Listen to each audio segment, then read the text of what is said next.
அஸ்ஸலாமு அலைக்கும் வரஹ்மத்துல்லாஹி தஆலா வபரகாத்து. கண்ணியத்திற்குரிய ஈமானிய சொந்தங்களே, நபிகள் நாயகம் ஸல்லல்லாஹு அலைஹி வஸல்லம் கூறினார்கள், அல்லாஹுக்கு பிடித்தமான இரண்டு வார்த்தைகள். நிறைய வார்த்தைகள் இருக்கிறது, கலிமா இருக்கிறது, அஸ்மாஉல் ஹுஸ்னா இருக்கிறது, ஏகப்பட்ட அல்லாஹ்வை புகழுகின்ற வார்த்தை இருக்கிறது. குறிப்பிட்டு இரண்டு வார்த்தைகளை நபிகள் நாயகம் சொன்னார்கள். இரண்டு வார்த்தைகள். அந்த இரண்டு வார்த்தைகள் மனிதனுடைய நாளை மஹ்ஷர் மைதானத்தில் மீசான் தராசிலே அந்த வார்த்தை அவனுக்கு நன்மைகளை அதிகமாக்கி கொடுக்கும். மீசான் தராசுடைய அந்த கணத்தை அதிகமாக்கி கொடுக்கும். அது மாத்திரமல்ல, மிக லேசான வார்த்தை, எளிதான வார்த்தை, எல்லா மக்களும் சாதாரணமாக உச்சரிக்கின்ற வார்த்தை என்பதாக கூறிவிட்டு சொன்னார்கள். அந்த வார்த்தை தான் சுபஹானல்லாஹி வ பிஹம்திஹி சுபஹானல்லாஹில் அலீம். நல்லா கவனிச்சுக்கிங்க.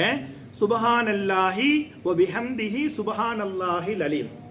ரொம்ப மேன்மையான அல்லாஹ்வுக்கு பிடித்த வார்த்தை. எனவேதான் ஹஜ்ஜுக்கு செல்கின்ற ஹாஜிகளுக்கு தெரியும், உம்ராக்கு செல்கின்ற அந்த உம்மார்களுக்கு தெரியும், அந்த காபா மேலே பொத்தப்பட்டு இருக்கின்ற காபாவுடைய அந்த கருப்பு துணியில பார்த்தீங்கன்னு சொன்னா ரொம்ப நுணுக்கமான முறையில் எழுதப்பட்டிருந்த வார்த்தை என்ன தெரியுமா?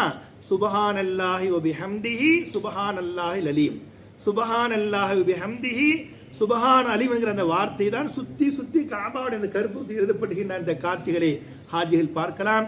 நேரம் கிடைக்கும் பொழுதெல்லாம் இந்த வார்த்தைகளை சொல்லி நம்முடைய அந்த மஹ்ஷர் மைதானத்திலே திடுக்கம் நிறைந்த நாட்களிலே நம்முடைய அமல்களை அல்லாஹ் எடை போடுகின்ற பொழுது அந்த மீசான் தராசில் இந்த கலிமாக்களை கொண்டு அல்லாஹ் அதிகப்படுத்தி கொடுப்பானாக.